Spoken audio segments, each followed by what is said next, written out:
அடியேன் ராமானுஜதாசன். அனைவருக்கும் வணக்கம். கிருஷ்ண ஜெயந்தி வரப்போகிறது இல்லையா? அதுக்காக நாம் இப்போ வரப்போகிற ஒரு மாதமும், அதாவது ஆகஸ்ட் 16 ஸ்மார்த்தர்கள்லாம் கொண்டாடுற கோகுலாஷ்டமி, செப்டம்பர் 15 வைஷ்ணவர்கள்லாம் ஸ்ரீ ஜெயந்தின்னு கொண்டாடுவோம். அதனால் இன்னைக்கு தொடங்கி நாம் பெரியாழ்வார் கிருஷ்ணரை எப்படியெல்லாம் அனுபவிச்சிருக்கார், பாடியிருக்கார்னு பார்க்கலாமா? பெரியாழ்வார் தான் பிள்ளை தமிழில் கண்ணனை நன்னா அனுபவித்து பாடியிருக்கார். நம்ம ஏற்கனவே பெரியாழ்வாரோட அவதார தினம் அன்னைக்கு அந்த பிள்ளை தமிழ் என்னன்னு சொல்லியிருக்கேன். திரும்பவும் தெரிஞ்சுக்கணுன்னா டிஸ்கிரிப்ஷனில் லிங்க் கொடுக்குறேன், போய் பார்த்துக்கோங்க என்ன, சரியா? இன்னைக்கு நம்ம முதல் 10 பாசுரத்தில் கண்ணன் பிறந்ததை எப்படியெல்லாம் சொல்லியிருக்காருன்னு பார்க்கலாமா? வண்ணமாடுங்கள் சூழ் திருக்கோஷ்டியூர் கண்ணன் கேசவன் நம்பி பிறந்தினில் என்னை சுண்ணம் எதிரெதிர் தூவிட கண்ணன் முற்றம் கலந்து அலறு ஆயிற்றே. அழகிய மாளிகைகள் நிறைந்த திருக்கோஷ்டியூர், இங்கே தான் புதுக்கோட்டை பக்கத்தில் இருக்க அந்த ஊர். அந்த ஊரில் இருக்கிற சௌமிய நாராயண பெருமாளை பார்த்துட்டு பெரியாழ்வார் இதை பாடுறார். இந்த 10 பாசுரங்களையும் அந்த பெருமாள் மேலே தான் பாடுறார் அவர். திருக்கோஷ்டியூரில் அழகிய முடியும் நிறை குணங்களும் உடைய கண்ணபெருமான் பிறந்த இனிய மனையில், அவரோட வீட்டில், இனிய மனையில்னா அவரோட பிறந்த வீடு, கண்ணன் பிறந்த வீடு. அந்த வீட்டில் கண்ணன் ஆய்ச்சியர் குலத்தில் தானே பிறக்கிறார். அதனால் ஆயர்களும் ஆட்சியரும் அவனும் பிறந்த அந்த நாளை கொண்டாடுறாளாம். பிறந்த அவங்க அந்த சந்தோஷத்தில் ஒருவர் மேலே ஒருவர் என்ன பண்ணிக்கிறாளாம், வாசனை எண்ணெய் இருக்கு இல்லையா, அதை எல்லாரும் ஒருத்தர் மேலே ஒருத்தர் தூவிக்கிறாளாம். தூவிக்கிறதுன்னா மீன்ஸ் நம்ம கள்ளழகர் சித்திர உற்சவத்தில் பீச்சாங்குழலில் தண்ணி வச்சு அடிப்பா தெரியுமா, அது மாதிரி எண்ணெயை நன்னா அதில் நன்னா அந்த பீச்சாங்குழலில் வச்சு ஒருத்தர் மேலே ஒருத்தர் அடிச்சுக்கிறாளாம் எண்ணெயால். வெண்ணையும் தூவிக்கிறா, எண்ணெயும் தூவிக்கிறா. அப்புறம் இந்த ஹோலி பண்டிகைக்கும் போது கலர் பொடியெல்லாம் மேலே மேலே தூவிப்பாளே, அது மாதிரி சுண்ணம்னா கலர் பொடி, அந்த சுண்ணங்களை தூவி கொண்டாதெல்லாம் அதெல்லாம் சேர்ந்து என்ன ஆறுதுன்னா ஒரு சேரு மாதிரி நந்தகோபுரோட அந்த வீட்டு முத்தத்தில் எண்ணெயும் சுண்ணமுமா சேர்ந்து சேரு மாதிரி ஆயிடுத்தான். இதை தான் இந்த ஃபஸ்ட்டு பாசுரத்தில் சொல்கிறார். 2வது பாசுரம், ஓடுவார் விழுவார் உகந்தாளிப்பார் நாடுவார் நம்பிரான் எங்குதான் என்பார் பாடுவார்களும் பல்பறை கொட்ட நின்று ஆடுவார்களும் ஆயிற்று ஆய்ப்பாடியே. கண்ணன் பிறந்த மகிழ்ச்சியால் ஒருவரோடு ஒருவர் விரைந்து ஓடி வந்து பார்க்கணுன்னு ஆசைப்படுறாளாம். எங்கே? கிருஷ்ணனோட பிறந்த வீட்டில், தட் இஸ் நந்தகோபுரோட ஆற்றுல அவர் கண்ணன் எங்கே இருக்கான்னு ஓடி வந்து பார்க்குறதுக்கு வராளாம். ஓடி வரவாள்லாம் இந்த முத்தத்தில் எண்ணெயும் சுண்ணமும் கலந்த சேரு இருக்கே, அதை கவனிக்காத அதில் சறுக்கி விழறாளாம்.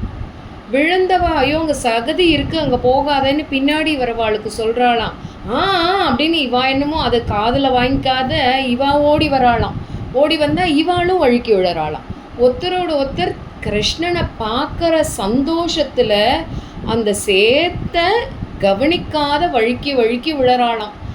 முதல்ல விழுந்தவா அங்கே சேரு இருக்கு பார்த்து போ அப்படின்னு சொன்னா அதை கூட சரி அப்படின்னு அவள் என்னையோ சொல்கிறா அப்படின்னு நினச்சிட்டு இவாளுக்கு என்னென்னா கிருஷ்ணனை பார்க்கணுங்கிற ஆசையினால அவள் சொல்கிறத ஏதோ சொல்கிறா, அப்படியே அப்படின்னு நின்றே போகிறா. ஆனால் அங்கே என்னாச்சு, சேரு இருக்கு வழுக்கி விழறா. இது மாதிரி ஒருத்தரோட ஒருத்தர் விழுந்து விழுந்து என்ன அழகாக இருக்கான் கண்ணன், என்ன அந்த விழுந்ததை மறந்து கண்ணனை அனுபவிக்கிறானாம். நாடுவார் நம்பிரான் எங்குதான் என்பார், பின்னாடி வருவா எங்கே இருக்கான் கண்ணன் அப்படின்னு தேடுறாளாம். அங்கே தான் இருக்கான், குழந்தை இல்லையா, எல்லாரும் சுற்றி அப்படியே கூட்டமாக இருக்கிறச்சே குழந்தைய தேடுறா. எல்லாரும் எங்கே இருக்கான் கண்ணன் அப்படின்னு தேடுறா. ஒரு சில பேர் என்ன பண்ணுறான்னா பாடுறாளாம், கிருஷ்ணன் பிறந்த சந்தோஷத்தை நம்மளையெல்லாம் காப்பாத்துறதுக்கு கண்ணன் வந்துட்டான் இனிமேல் நமக்கு எந்த கவலையும் இல்லை அப்படின்னு சந்தோஷ கழிப்பில் பாடுறாளாம். சில பேர் என்ன பண்ணுறாளாம், பறைங்கிற வாத்தியத்தை முழங்குறாளாம். அப்புறம் சில பேர் என்ன பண்ணுறாளாம், ஆடி ஆடி ஆடி கண்ணன் பிறந்திருக்கான் அப்படின்னு சொல்லி ஆடி ஆடி அப்படியே மகிழ்ச்சியில் இருக்காளாம். பிள்ளை பிறந்த மகிழ்ச்சியால் ஓடுவார் விரைந்ததால் சுண்ண சேற்றில் விழுவர், ஒருவரை ஒருவர் மகிழக் கட்டி தழுவுவர், பிள்ளை எங்கே என்று அங்கும் இங்கும் தேடுவர், தலைவன் இடைச்சேரியில் பிறந்துள்ளான் என்று அவன் அருளை எண்ணி எண்ணி பாட்டால் புகழ்வர், பல வகை பறைகளை முழக்குவர், அதற்கேற்ப ஆடுவர். இப்படி ஆய்ப்பாடியே களிப்புல நிறைஞ்சிருந்துதான். பேணி சீர் உடைப்ப பிள்ளை பிறந்தினில் காணத்தாம் புகுவார், புக்கு போதுவார், ஆண் ஒப்பார் இவன் நேரில்லை கான், திருவோணத்தான் உலகு ஆளும் என்பார்களே. சீருடைய பிள்ளையை காண ஆசைப்பட்டு தாங்கள் வரச்சே பார்த்துட்டு வருவார் ஒருத்தர்.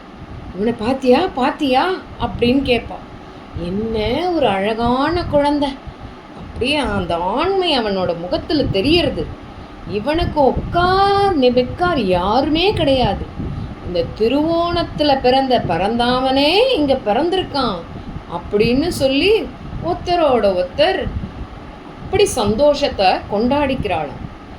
உரியை முற்றத்து உருட்டி நின்று ஆடுவார், நறுநல் பால் தயிர் நன்றாக தூவுவார், சிறி மென் கூந்தல் அவிழ திளைத்து எங்கும் அறிவு அழிந்தனர் ஆய்ப்பாடி ஆயரே. இவங்கெல்லாம் என்ன பண்ணுறாங்க, எல்லாரும் இடையச்சியர்கள் தானே, ஆயர்கள் தானே. எல்லார் வீட்லேயும் தயிர் இருக்குது, பால் இருக்குது, நெய் இருக்குது. அதை உரியோடு எடுத்துன்னு வந்து நந்தகோபரோட முற்றத்தில் உருட்டி கூத்தாடுறாளாம்.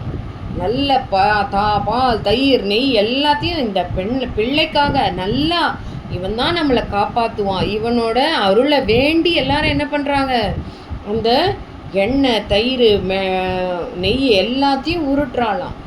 பெண்கள்லாம் ஆடுற அந்த மகிழ்ச்சியில் அவங்களோட கூந்தல் எல்லாம் அவிழ்ந்து அப்படி மகிழ்ச்சி பொங்க ஆடுறாளாம். அதுதான் இந்த 3வது பாசுரம்.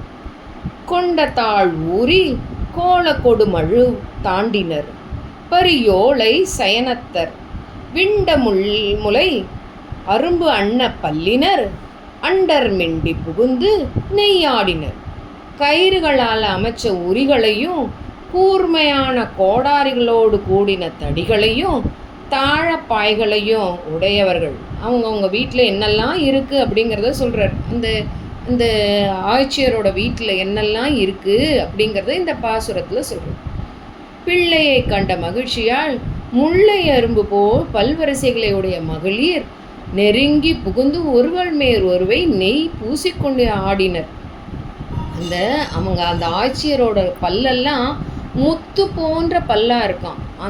அந்த பல் வரிசையெல்லாம் தெரிகிற மாதிரி மகிழ்ச்சியோட சிரிச்சிந்து ஆடுறாளாம் அந்த ஆட்சியர்கள். கையும் காலும் நிமிர்ந்து கடார நீர் பையாட்டி பசுஞ்சீர் மஞ்சளாள் நெய்ய நா வழித்தாளுக்கு அங்காந்திட்ட வையம் ஏழும் கண்டாள் பிள்ளை வாயுளே. அந்த யசோதை என்ன பண்ணுறான்னா, கண்ணனை குளிப்பாட்டி கையையும் கால்களையும் நல்ல குழந்தையெல்லாம் நல்லா நீட்டி கை காலெல்லாம் அமைச்சு நல்லா உருவி விட்டு தேய்ச்சி விட்டு தானே குளிப்பாட்டுவா பெரியவாள்லாம். அது மாதிரி யசோதையும் என்ன பண்ணுறாளாம், கையை காலெல்லாம் நல்லா எண்ணெயால் உருவி தேய்ச்சி நல்லா மசாஜ் பண்ணி விட்டு, கையெல்லாம் காலெல்லாம் உதச்சிக்கிறதே குழந்தைக்கு வலிக்குமே அப்படின்னு நல்லா கையை காலெல்லாம் நீட்டி நிமித்தி எண்ணெயை போட்டு உருவி தேய்ச்சி விடுறாளாம். பசு மஞ்சளால் ஆன அந்த சாந்து இருக்கு இல்லையா, அதால் நாக்கத்தோ உள்ள வழிச்சு, நாக்கு வழிப்பா தெரியுமா குழந்தைகளுக்கெல்லாம், அது மாதிரி நாக்கை வழிக்கிறாளாம். வழிக்கிறச்சே நாக்கு அப்படி பண்ணுறச்சே பார்த்தா உள்ள குழந்தையோட வாயில் என்ன இருக்கான், 7 உலகமும் தெரியறதான். அதை பார்த்து அப்படியே மயங்கி, என்னது இது குழந்தை வாய்க்குள்ளே 7 உலகமும் தெரியறதே அப்படின்னு மயங்கி போகிறாளாம் யசோதை. வாயுள் வையகம் கண்ட மடநல்லார் ஆயர் புத்திரன் அல்லன் அருந்தெய்வம் பாயநீர் உடை பண்டு உடைய பாலகன் மாயன் என்று மகிழ்ந்தனர் மாந்தரே. அந்த பையன் வாயில் பார்க்குற அந்த 7 உலகத்தையும் பார்த்த உடனே இவளுக்கு என்ன தோன்றது அப்படின்னா, இந்த மங்கையர்கள்லாம் அந்த ஆட்சியர்கள்லாம் இவன் நந்தகோபரோட மகன் பிள்ளையே கிடையாது, அவன் தெய்வம். அவன் வந்து தெய்வமே தான் வந்து நந்தகோபருக்கு பிள்ளையா பிறந்திருக்கு. அவன் நிறைந்த குணங்களை உடையவன். அந்த பிறந்த வியப்பை பார்த்த உடனே எல்லாருக்கும் அந்த வாயில் இருக்கிற 7 உலகத்தையும் பார்த்த உடனே எல்லாரும் ஐயோ இவன் மாயன்தான் அப்படின்னு சொல்லி மகிழ்ச்சியாக இருக்காளாம். 10 நாளும் கடந்த 2ஆம் நாள் எத்திசையும் செயமரம் கோடித்து மத்த மாமலை தாங்கிய மைந்தனை உத்தானம் செய்து உகந்தனர் ஆயரே. கண்ணன் பிறந்த 12ஆவது நாள். இங்கே தான் நம்ம நல்லா கவனிக்கணும். பெரியாழ்வாருக்கு எப்படி அந்த ஒரு காருண்யம் அப்படிங்கிறது. அந்த 12 ரோகிணி நட்சத்திரம்னு சொல்ல மாட்டாராம். ஏன் ரோகிணி நட்சத்திரம்னு சொன்னால் எங்கேயாவது கம்சனுக்கு தெரிஞ்சு கிருஷ்ணரோட அவதாரம் முடிஞ்சுதான் இவர் பாடிருக்காருனாலும் கிருஷ்ணன் இன்னும் இருக்கிறதா அவரோட மனசுக்குள்ள. அதனால கிருஷ்ணனை வந்து தூக்கின்னு போயிடுவானோன்னு பயந்துட்டு சொல்கிறாராம். கண்ணன் பிறந்த 12ஆவது நாளில் அவன் திருவவதாரம் கொண்டாட அன்றைக்கே கொண்டாடலையா, அன்றைக்கே தெரிஞ்சுடுத்துனா அன்றைக்கே வந்து அழிச்சின்னு போயிடுவானே கிருஷ்ணனை. அதனால 12ஆவது நாள் கொண்டாடுறாராம்.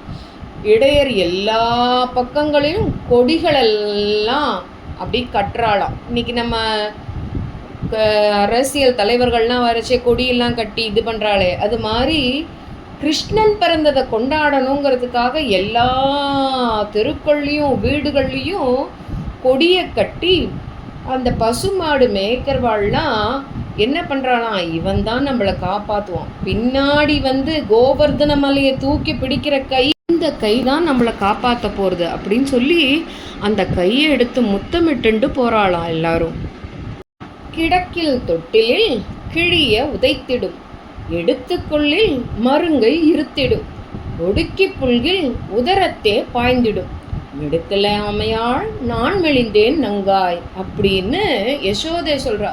தோழியே, கண்ணன் படுத்தன் இருக்கான், தொட்டில உடச்சி அவன் கால் வலிக்குமே அப்படின்னு நான் என்ன நினச்சிட்டேன், அவனை எடுத்து இடுப்பில் வச்சுட்டேன். அவனுக்கான இடுப்பில் உட்கார இஷ்டம் இல்லான்னு என்ன பண்ணுறான், திம்மிரி வெளியில் வரான். அதனால நான் என்ன பண்ணேன், அவனை மார்போடு எடுத்து அணைச்சிக்கிறேன். அணைச்சின்னா என்ன பண்ணுறான், என்னோட வயிற்றில் உதச்சுண்டு வெளியில் வரான். இந்த செயலை என்னால் என்ன பண்ண முடியல, பொறுக்கவே முடியல. அப்படி நான் அவனை வந்து என்ன பண்ணுறேன், அவனோட அந்தோட நாட்டியால் சேட்டையால் நான் என்ன பண்ணிட்டேன், மெலிஞ்சு போயிட்டேன் அப்படின்னு சொல்லி யசோதை சொல்கிறான். செந்நல்லார் வயல் சூழ் திருக்கோஷ்டியூர் மண்ணினானனர் நம்பி பிறந்தமை மின்னு நூல் விட்டு சித்தன் விரித்த இப்பண்ணு பாடல் வல்லார்க்கு இல்லை பாவமே. இந்த 10 பாடலை சொல்கிறவாளுக்கு என்ன பலன் அப்படின்னு இந்த பாசுரத்தில் சொல்கிறார் பெரியாழ்வார். செந்நெல் பயிர் நிறைந்த வயல் சூழ்ந்த திருக்கோஷ்டியூராம். இந்த ஊரில் நல்ல பயிர்கள்லாம் செழித்து வளர்றதாம். நிலையாக கோயில் கொண்டுள்ள நாராயணனாகிய இறைவன் பிள்ளையாக பிறந்து மகிழ்வித்த செய்தியை பாடிய இந்த சுவைனை மிகுந்த பாடல்களை பாடினா நமக்கு என்ன கிடையாதான், பாவமே கிடையாது அப்படின்னு என்ன சொல்கிறார் பெரியாழ்வார். இந்த 10 பாசுரங்களோட பலனை சொல்கிறார். நாமளும் இந்த 10 பாசுரத்தை சொல்லுவோமா கண்ணன் பிறந்த அன்னைக்கு?